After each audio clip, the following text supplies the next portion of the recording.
Thank you. So to conclude, we hope that this webinar was helpful in answering your questions about the ERIC Thesaurus and that it will encourage you to try using descriptors to focus your searches. We hope that you will spread the word about its usefulness. Now we're going to take any questions that you have. As I mentioned at the beginning, we're going to answer questions specifically on the thesaurus at this time. If you have other ERIC questions, we will answer them after all of the thesaurus questions are answered. If you think of a question after this presentation, or if you think your question would be best answered offline, please email us at ericrequests@ed.gov. We will answer your questions that way as well. Okay, question 1. Can you select more than one descriptor from the list at once? So with how the website is currently set up, with the descriptors that appear on the left-hand side of the page, you cannot select more than one at a time. However, you can search for more than one using the text box at the top, or once you click on one, such as dropout prevention, you can click on the next one that you want. Question 2. When refining a search result with descriptors, does the refined search show all documents with that descriptor term, which is assigned to the article, or just the documents that use the descriptor term as an index term? Okay, so let's say you search for schools and then you click on dropout prevention. What that will do is it will show all search results that have the word schools in it, as well as those indexed with the descriptor dropout prevention. So when it's a subset of the record, so it's not everything related to dropout prevention, you'd have to go through the thesaurus to get that, but it's those that meet the keyword search as well as have that descriptor assigned to it. Okay, next question. Does the download of the ERIC Thesaurus include the metadata for the associated ERIC records? So the ERIC downloads, there's two sets of records that you can download, two sets of XML. The first is the thesaurus that has the structure of the thesaurus and how to use it. The second set of files are all of the metadata for ERIC. So all of that information is available, but they technically are two sets of files. And they're clearly marked on the website when you go to eric.ed.gov/download. Okay, next question. When you had Y descriptors shown under the alphabetical search, why did some descriptors show 2004 in parens as part of the descriptor phrase? So, Lydia, do you want to answer this question? Sure. When the thesaurus was still in print, there was a practice of including after the name of a former descriptor, something that had been moved from descriptor status to synonym status, putting in parentheses after it the dates that it was in use in indexing.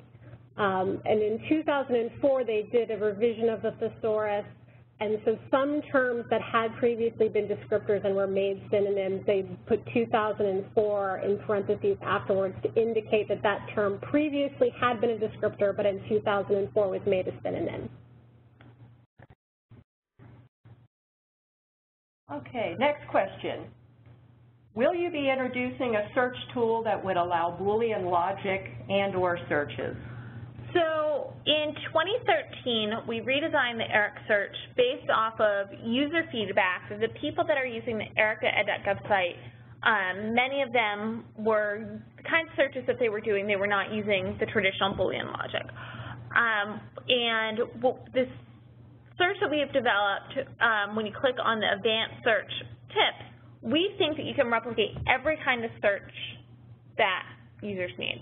If there's a specific type of search that you used to be able to do but cannot do now, please email us at ericrequests@ed.gov. We're not opposed to bringing back a traditional advanced search or Boolean search. We just need some examples of why what we have isn't working to justify why we're going to build that. And so since we've launched the site almost 2 years this week, we've found 1 or 2 good examples, but we're trying to find just a few more. And when we get things you cannot do in ERIC, we refine the search engine to try to find a way that will make the search possible and keep with a more streamlined search approach that we find that most of our users are using. Okay, next question. Is the thesaurus in the EBSCO and ProQuest versions of ERIC the same as the ERIC original thesaurus? So we can't comment on what private companies are doing because there's just so many people that use ERIC. We don't know the ins and outs of how they operate. Parts of it are proprietary. We make our thesaurus publicly available to EBSCO and ProQuest, as well as every other person and company out there. And I would assume that they are using our thesaurus metadata. I know that they are using our metadata for other parts. Is ERIC still using identifiers as well as descriptors, and if so, what is the role of the identifier? So Lydia? Okay, well, we are still using identifiers, and the identifiers represent 3 different categories. They're all represent proper nouns, and they represent geographic locations, laws and legislation, and tests and testing. Those are assigned very similarly to the descriptors. They represent subjects in the document itself. So the geographic location where the study took place, any tests that were utilized, any laws or court litigation that are discussed in the document itself. So this is a little follow-up. We know that it doesn't necessarily make sense in 2015 to have all 3 of those things in one field. It made sense back when the field was first identified, but as we've grown and we've evolved, we've realized that's just such a treasure trove of information that we are working to subdivide the identifiers field. We just started work on that this week, and we will be spreading a lot more information long before that becomes available. But we do think that there's tremendous value in being able to search the identifiers field based off location, what kind of tests people are using, and we're trying to find the best way to make that information available. Next question. What is the best way to limit results to articles pertaining to the United States only? Okay, so that question is actually a little more complicated than it seems, because you can look at for work written in the United States, you can look at work published in the United States, or you can do work written about Americans. And each of those have a different way of doing them. Do you have? Well, as far as indexing goes, when we index using the identifiers in geographic locations, the assumption is that unless it otherwise states, we assume that it's being done in the United States. So we generally do not use the identifier United States itself unless something is comparing the United States to another country. So if it's an article that is comparing Taiwan, for example, to the United States, we will have the identifiers Taiwan and the United States in the identifiers. Probably if you really want to narrow it down to things that are, that don't include foreign countries, you would want to eliminate the descriptor foreign countries from your search, because we use the descriptor foreign countries whenever a document also has a foreign country identifier. So if it's just about Taiwan, we use the identifier Taiwan and then the descriptor foreign countries. So you can do that minus search on the website to eliminate foreign countries as a descriptor, and that should bring back things that are done in the United States. Okay. Will the term Native Americans replace the term American Indians? That is not in the current thesaurus update based off of literary warrant and how the field is using. When we see the term Native Americans, many people use it, but American Indian is also still the preferred term when you look at reports published from the Institute of Education Sciences. Both terms are still used, so we want to make sure that when we update something, the field has already shifted to reflect that. Next question. Do you know when database aggregators, such as EBSCO, will update to the new thesaurus? So EBSCO, ProQuest, and you get access to the thesaurus the same day, the same time, the same method. They go to the public downloads the same time with eGedIt. So when they download it, we will make the change. We'll make it live on the website this fall. We will send out announcements that it's there, and then when private companies and private citizens feel the need to go onto the website and update their database, they can do that. We make our information publicly available for free, and private companies can do however they would like to when the information is available. Next question, will we be able to get a copy of this PowerPoint presentation? Yes, so we will be putting this live at ericrequest.ed.gov/multimedia. We will be putting this up probably in the next 2 to 3 weeks. We will also put up a video that has this presentation, so you can hear what we said. We'll put up the transcript, and we will be sending out an email to everyone who registered for this webinar to let them know that that is now live. Once this current update is complete, will a new print edition of the Thesaurus be published? So we,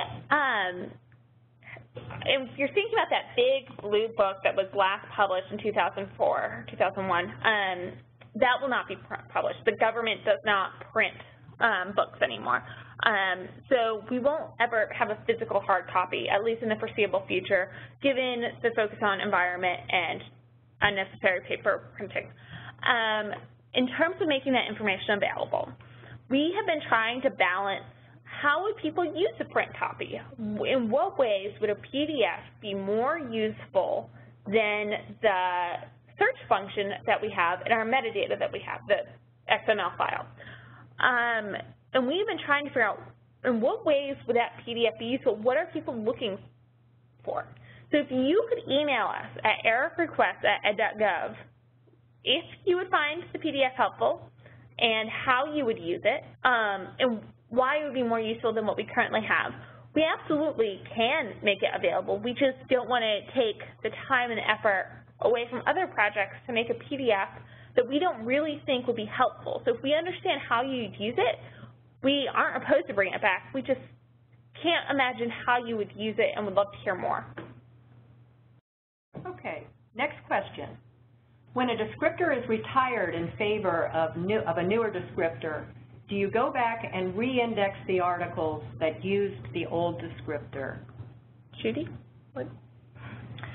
No, we don't do that, but this is where, as Lydia was talking about, the difference between with mental retardation, intellectual disabilities coming in as the descriptor, and mental retardation being made a synonym.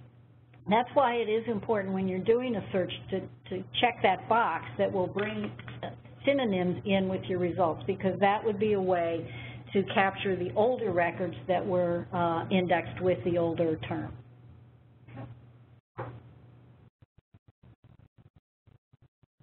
I think we have one more question. There's a controlled list of descriptors, right? Is there also a controlled list of keywords or synonyms? So to answer the last part of that question, a controlled set of keywords. A keyword is what people search. So there is no controlled list of what people search. When you look at what people search our records, there's just nothing that does it. So when we think of keyword, it's what people actually use. As far as controlled synonyms, those all appear in the thesaurus, as well as the descriptors. All right, so are there any other questions? Oh, yes, there's one more. Yes, one more. Is there a controlled list of identifiers? Do they appear in the thesaurus? So as of right now, there is not a list of identifiers that we've made publicly available. As I mentioned earlier, we are literally just working on how to best take this treasure trove of information and make it available. So I would expect that this information will be available by the time that process is complete, and we will definitely make it publicly available through metadata when that is available. Is there any other questions? Okay. So thank you so much for attending this webinar. Please look for these slides and an archive of this webinar to be posted in a few weeks at eric.ed.gov/multimedia. And if you have any other questions, please email us at ericrequests@ed.gov. Thank you.